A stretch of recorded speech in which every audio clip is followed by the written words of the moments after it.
Тектілікке тартатын топырағы, жүрек сөзі, көзінің оты бағы, ұстаз тұттым өзіме ұлақынды.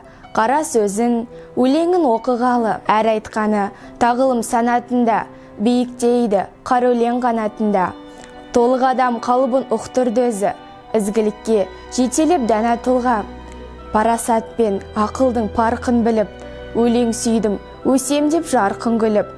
Абай сөзі, өмірі, абай жолы, шабыт берді, биікке талпындырып. Білігі жоқ, бос кеуде құрептісі, мықтымын деп мақтанды білектісі. Ыстық қайрат, нұрлы ақыл, жылы жүрек, еншім болсын дейтін мен тілектісі. Күніз аққы күйбең жоқ қалатынған, тыныштықта шабытым табатын мен.